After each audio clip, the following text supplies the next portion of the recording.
은행들이 연끌족 덕분에 2024년 3분기도 영업이익이 전년 대비 7.8%나 올랐답니다. 대출을 무지하게 해줬다라는 얘기인 거죠.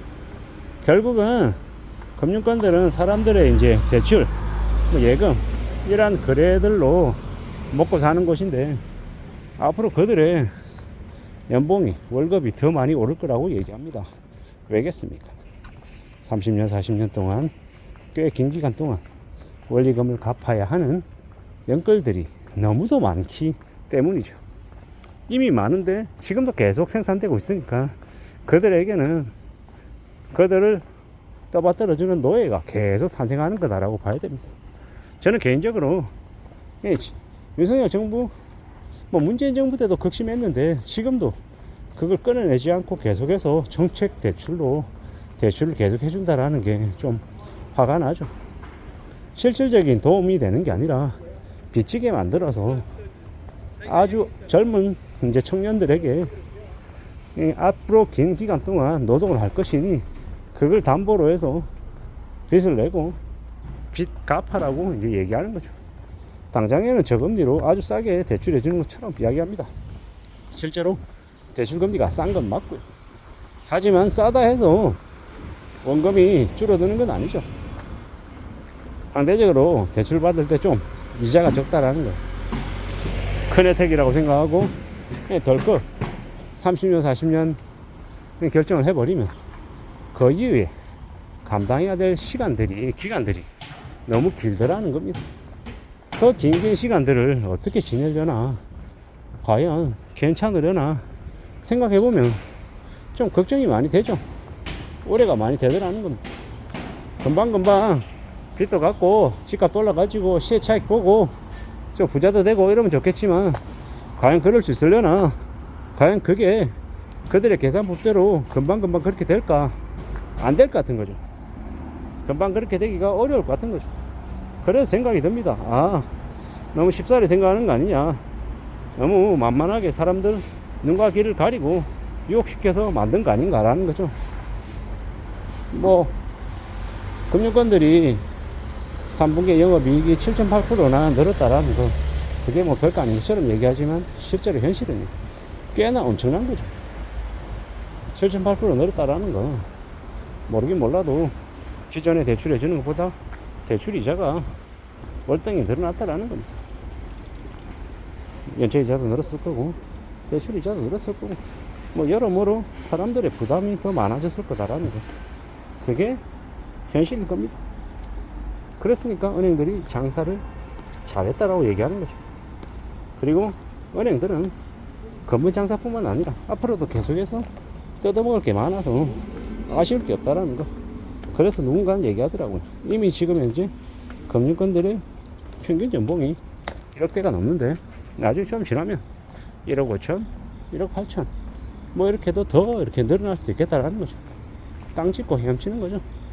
그에 걸려든 이들은요, 인생이 매우 우울해지는 거고, 전부 다 잘 먹고 잘 사는 건 없고, 풍선처럼 어느 한쪽이 부풀어 오르면 다른 한쪽이 쪼그라드는 것 같습니다. 결국 무수히 많은 빚을 진 사람들이 쪼그라든 풍선처럼 아마 되게 허덕이며 지내지 않을까라고 생각하는 거죠. 이제 그런 얘기를 하다 보면 많이 우울하고 좀 답답하죠. 너무 심하다는 생각이 들기도 하고, 이러한 사람들이 앞으로 아마 계속 지속될까봐 우려스러운 거죠. 근데 금융권들도 은행들도 짱구가 아니어서 아마 조금 지나고 나면 대출도 상당히 줄이고 대출 조금 까다롭게 해가지고 빚장을 잠근다고 하죠. 왜겠습니까? 이제 앞으로 더 무리하게 방만하게 했다가는 그네들이 이제 대출 원금에 대한 이자에 대한 부분을 못 받는, 채권이 부실해지는 경우가 생길 수 있기 때문에 그들은 그들 나름대로 머리를 굴리는 거죠.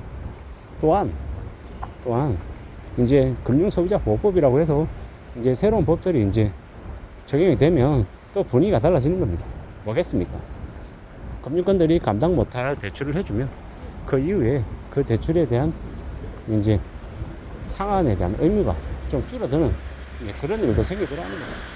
그걸 이제 잘 고려하고 이제 움직여야 되는 거죠. 더 이상 마냥 금융권들이 무조건 이렇게 대출해주는 그런 분위기가 더 이상 이제 적용이 안 될 수 있겠다라는, 그건 금융권들 자기들을 위한 거지 절대로 대출을 받는 서민들을 위한 모습이 아니다라는 겁니다.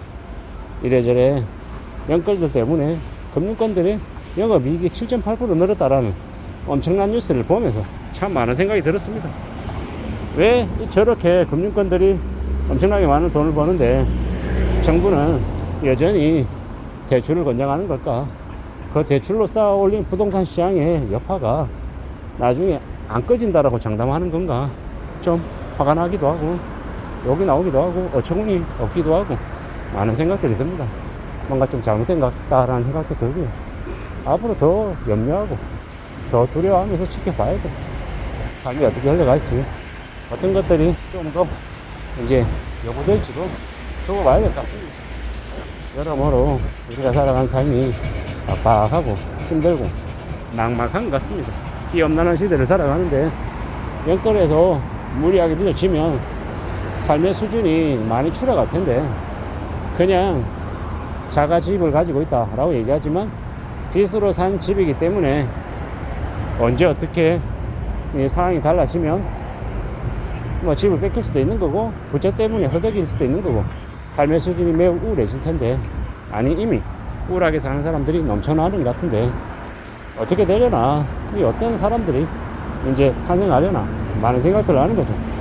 연끌하고 부채 때문에 허덕이는 이제 되게 힘들어하는 사람들이 많아지고 그런 그들이 더욱더 이제 우리 주변에서 많이 이제 나타나면 사람이 사람을 겁내고 두려워하는 일들도 많아질 것 같습니다. 결국은 무리하게 욕심부리고 탐욕으로 살아왔던 것들이 다 이제 폐해가 돼서 나타나는 것 같습니다. 무섭기도 하고 두렵기도 하고 염려스럽기도 하고 많은 고민들도 드는 게 사실입니다. 앞으로 살면서 어떻게 움직여야 되나, 어떻게 흘러가야 되나 잘 따져봐야죠. 잘 두고 봐야죠. 누가 뭐라 해도 계속 부지런히 살펴가며 지내야 될 것 같습니다. 험난한 시대를 살아가는데 움직여가는데 좀 더 두고 보고 지켜보며 가야죠. 연끌들 때문에 금융권들의 소득이 저렇게 늘었다라는 거, 다르게 얘기하면 연끌들이 호구를 하는 거예요. 그러므로 당분간 적어도 앞으로 몇 년간은 무리해서 집을 사는 건 좀 생각해 볼 필요가 있다라는 겁니다. 자기 돈으로, 자기가 번 돈으로 자기 힘으로 하는 건 뭐 자기의 선택이니 괜찮습니다만은 은행의 힘을 빌려서 무리하게 고이자를 부담하면서까지 대출하는 건 위험하다라고 말씀드립니다. 그러면 은행들 영업이익만 늘어나는데 보태주는 호구되는 겁니다.